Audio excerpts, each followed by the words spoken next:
Jaipur station एक ऐसा station है जहां आधी रात के बाद अचानक एक ट्रेन आकर रुकती है। उसके आने से पहले ही पूरे स्टेशन पर अफरा तफरी मच जाती है। अरे बंद करो, भूतिया ट्रेन का आने का समय हो गया, वरना कोई नहीं बचेगा। बंद करो। ऐसा कई सालों से चलता आ रहा था। ट्रेन कहां से इस प्लेटफॉर्म पर आती, यहां से कहां जाती, किसी को नहीं पता था। यहाँ तक कि उसमें से उतरने वाले रहस्यमय यात्री भी उतरकर प्लेटफॉर्म से बाहर निकलते ही कहां चले जाते थे, आज तक किसी को पता नहीं चला।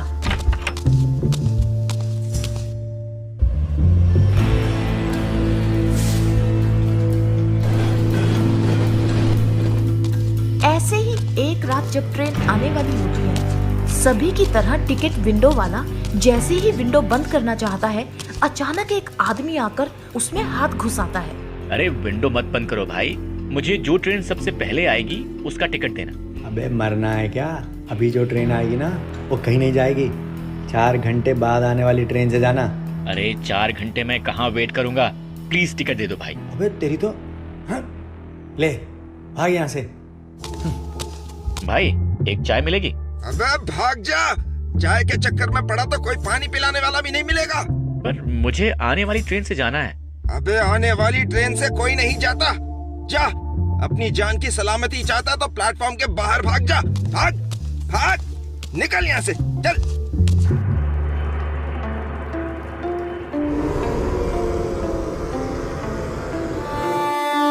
अरे ट्रेन तो हॉर्न दे रही है, तो क्या टिकट वाला झूठ बोल रहा था कि ट्रेन कहीं नहीं जाती? इन यात्रियों से पूछता हूँ। सारे यात्री कहाँ हैं? अरे ट्रेन तो जा रही है, मुझे तो अगले स्टेशन तक ही जाना है, और ये ट्रेन यहाँ से अगले स्टेशन तक तो जाएगी ही। अबे कहाँ जा रहा है, मरेगा क्या? अरे भाई साहब, मुझे अगले स्टेशन तक ही जाना है।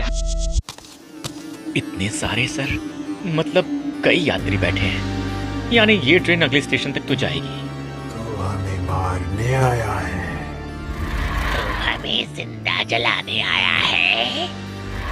लेकिन तू हमारा कुछ नहीं बिगाड़ सकता, हमारे भगवान हमारे साथ हैं। हम नहीं, तू मरेगा, तू।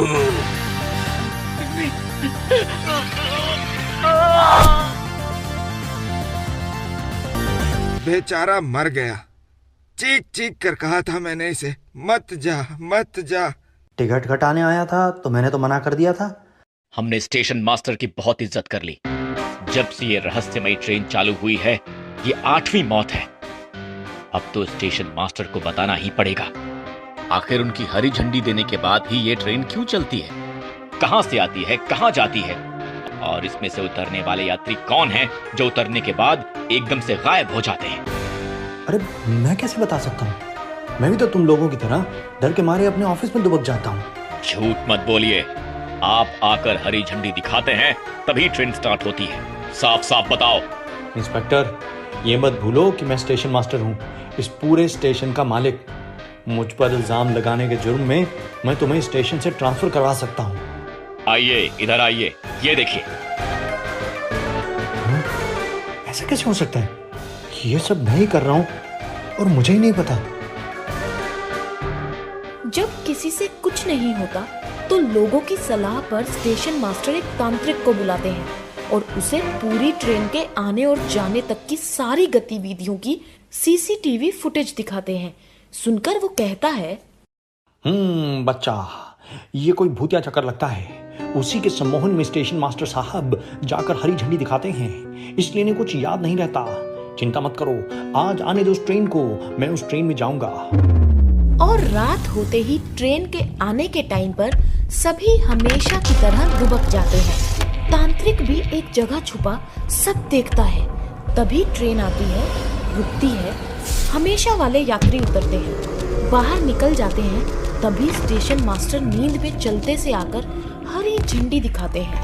हॉर्न देती हुई ट्रेन जैसे ही चालू होती है, तांत्रिक भागता हुआ आता है और ट्रेन में चढ़ जाता है।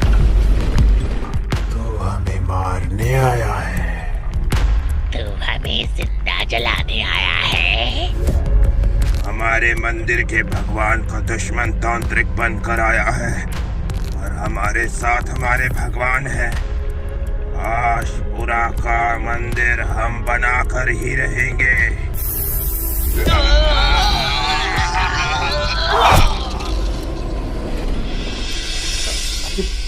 आप ठीक तो हैं? चिंता की कोई बात नहीं है बालक। ये सारे वो भक्त हैं जो यहाँ से 4 स्टेशन दूर आशापुरा में मंदिर बनाने के आंदोलन में शामिल हुए थे।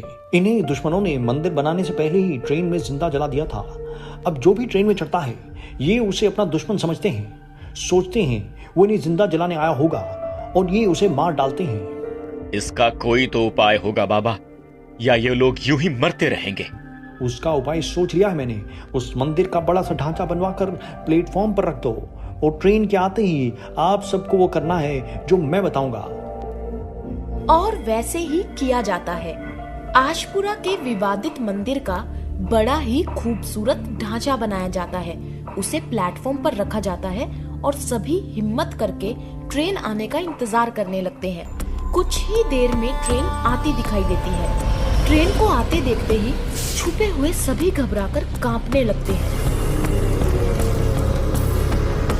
मुझे तो बहुत डर लग रहा है। हाँ, अरे तांत्रिक ने कहा था हमारे चेहरे पर खुशी होनी चाहिए। आखिर इतने वर्षों बाद आशापुरा का मंदिर बनने का हमारा सपना पूरा हुआ। लो प्रसाद खाओ, प्रसाद खाओ। लो भाई प्रसाद खाओ। आखिर हमारा मंदिर बन गया, हम लोग जीत गए। हमारा सपना पूरा हुआ। अब हमें कोई नहीं मार सकता। हमारा मंदिर बन गया। अब हम मरने के लिए ट्रेन में नहीं रहेंगे। हमें मंदिर के लिए आंदोलन करने की जरूरत नहीं। चलो चलो।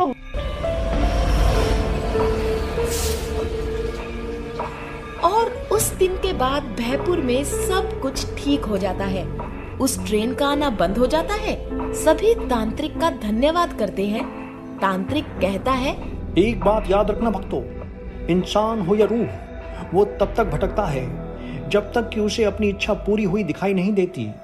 एक बार उसे उसकी इच्छा पूरी हुई दिखा दो तो हमेशा के लिए भटकना बंद कर देता है।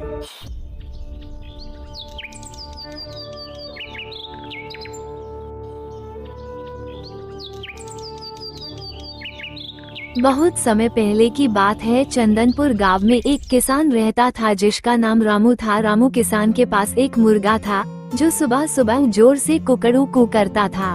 एक दिन रामू ने सोचा, अगर मुर्गा मेरे खेत में काम करता तो मुझे काम करने में आसानी होती। रामू ने मुर्गे से कहा, क्या तुम मेरे खेत में काम करोगे? मुर्गा मुस्कुराया और बोला, अगर तुम मुझे फसल का एक हिस्सा दोगे तो मैं तुम्हारी मदद करूँगा। रामू ने मुर्गे की बात मानी और उसे खेत में काम करने के लिए छोड़ दिया। मुर्गा खेत में घूमता और कीड़े मकोड़े खाता, जिससे रामू की फसलें बर्बाद नहीं होती थीं। धीरे धीरे रामू का खेत बहुत अच्छा होने लगा। रामू ने मुर्गे का धन्यवाद किया और कहा, मेहनत तो सभी करते हैं, लेकिन अगर कोई हमारी मदद करे तो काम आसान हो जाता है। सीख, कभी कभी छोटी मदद से बड़े काम हो जाते हैं।